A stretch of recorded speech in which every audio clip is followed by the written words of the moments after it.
Hello students, in the last video we sum up with the embryo formation.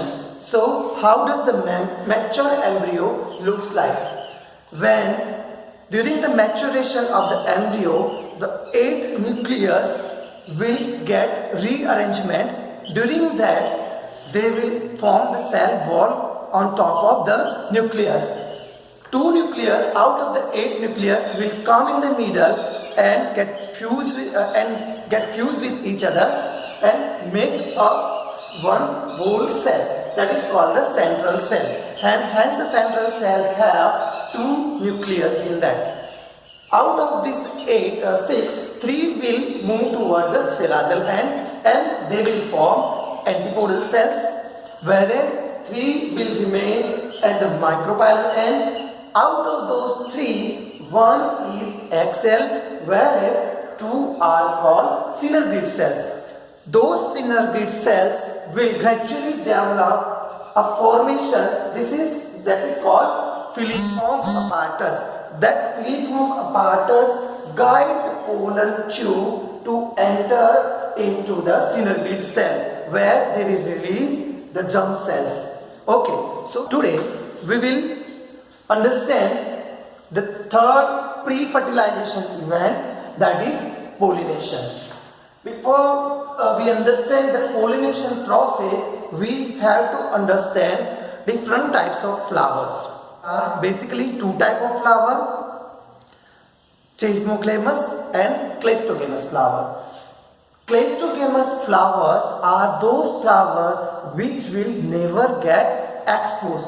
Whatever the stigma and anther is there in the same flower, that will come in contact with each other. If the flowers is something like the bud, suppose this is the flower. This flower never get exposed or never get open. Hence the fertilization event takes place in the flower. It is sure. There is 100% surety of development of embryo in this flower. These are called Cleistogamous flower. The Chasmoglamus flower, those are the normal flower what we see around us. Those in those flower we can see the open sepals, petal, open stigma, pistil, anther, filament, whatever the structure are there, that we see into the Chasmoglamus flower. So these are basically 2 different types of flower. Here in this case, no pollen will come from outside. So the pollen which is present within the flower, the same pollen will fall down on this stigma and fertilization takes place. Now we move towards the types of pollination. Okay, there are basically 2 types of pollinations. First is self-pollination, whereas the second one is cross-pollination. Again, self-pollination divides into 2 parts. First is autogamy, second one is genetogamy. Of the same male gametes of the same flower will fertilize the female gamete of the same flower. Hence it is called the autogamy. In Cleistogamous flower we can never see any other type of pollination except autogamy. Autogamy, pollen of the same flower will do pollination to the pistil of the flower. And what is there in the genetogamy? These are the 2 different flowers of the same plant. So the pollen from one flower will go or do the pollination, or we can say that pollination takes place from one flower to the another one of the same plant. And the third one, the second method, that is called the cross pollination. In the cross pollination, pollen of the other plant. Suppose this is a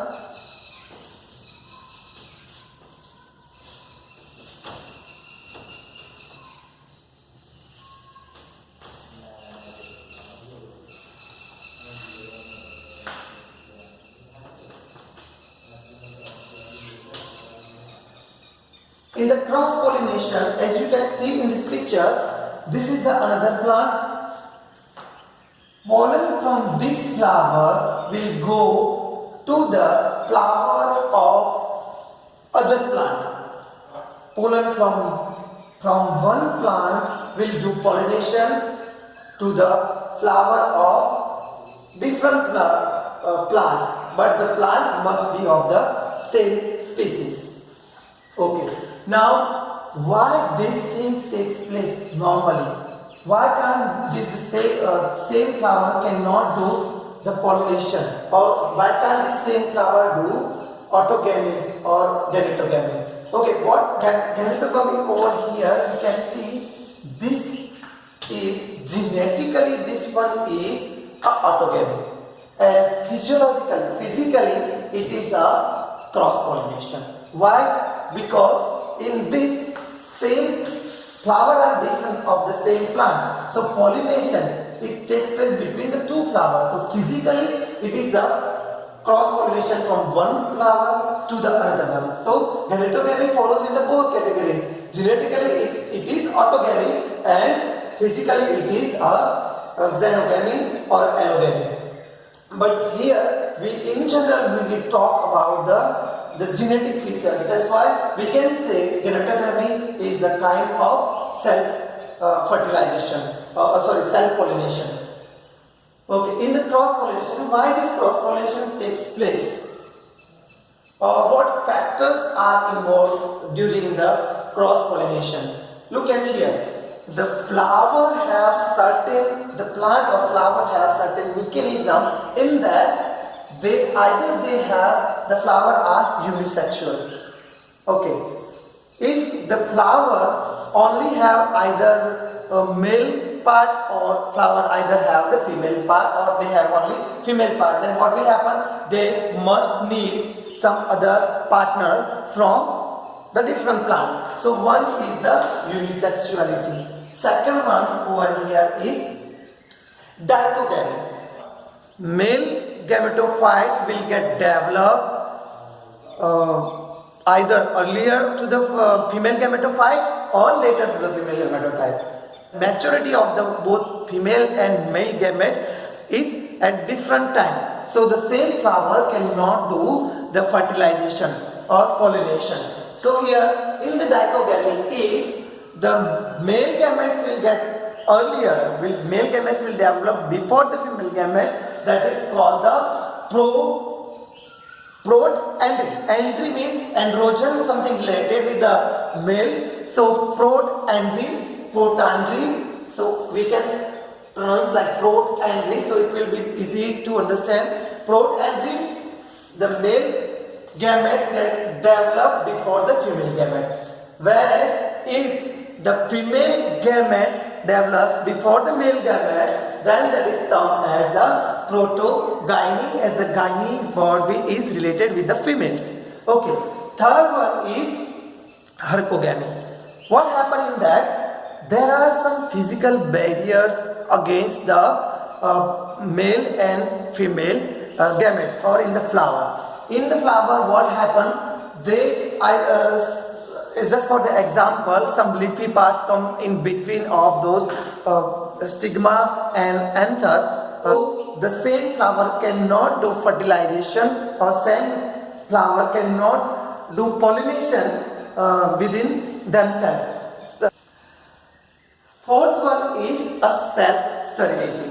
In the self-sterility, the genes which are present into the anther, the same kind of gene are present into the pistils. So when pollination events takes place and pollen get laid down on the stigma of the other flower, of the same flower, what will happen? They will produce some chemical substances with the help of those substances, the gene will be identified. Then by this identification, they will know that this pollen is not supposed to be enter inside this stud, and they will reject the germination of the pollen tube, and that is called the self-sterility. Okay, now we already understood the autogamy, gametogamy, and cross-pollination. Why this takes place and what factors involved during the cross-pollination. Cross-pollination is also termed as xenogamy or allogamy. Now, to take place the cross-pollination, we require some factors or some agents who can carry the pollen grain to the to the stigma. So, what are those? The vectors which are involved are of two types, whether they are a biotic factor or abiotic factor. Biotic and abiotic factor are the two different types of factors. Those are involved in the pollination event. Here you can see the abiotic factor, which are they normally wind and water. So the flowers which get pollinated by the wind are called wind pollinated flower, and they are also termed as anemophilous, or that the pollination is called the anemophily. Example is the grass or the date plants. What? Some wings on the surface of that.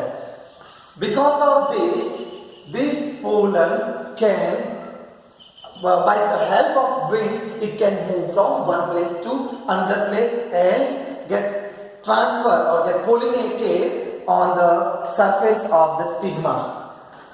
These sort of pollens are very small and dry in nature, whereas the stigma of such kind of flowers are sticky. So the pollen, as the pollen is very light in weight, so they can move by the wind and they can get settled on the surface of the stigma of the same kind of flower, so they get pollinated easily. Second one is the hydrophyly.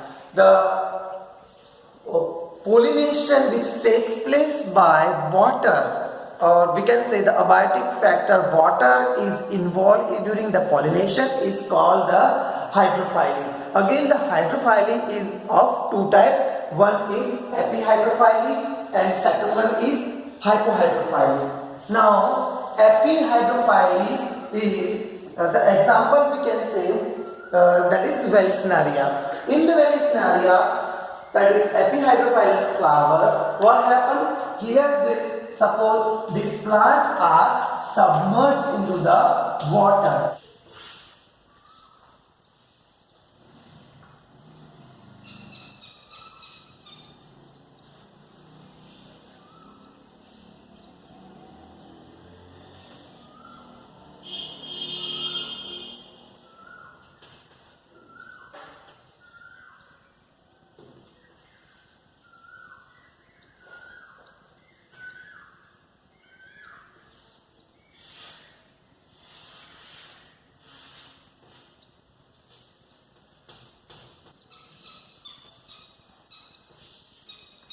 Here you can see this plant of the Vallisneria that is rooted inside the soil of, there are the emerged kind of plants and they are rooted one. Normally these plants are the dioecious plants, in that the male flower and female flower are get developed into the different plants. So here you can say this is the flowering of the male plant and this is the flowering of the female plant. Now what will happen, during the maturity the flower get developed on the male plant, which will gradually release. The flower will float on the surface of the water and will go with the waves of water current. Now the female flower also will produce some flowers goes on the surface of the water, they will form a whorl-like structure around them. So when this pollen or when the flower of the male flower float on the surface of the water, they will come and when they come near to this flower, they will go in this gap or in this whorl and hence get attached with the stigma of the flower.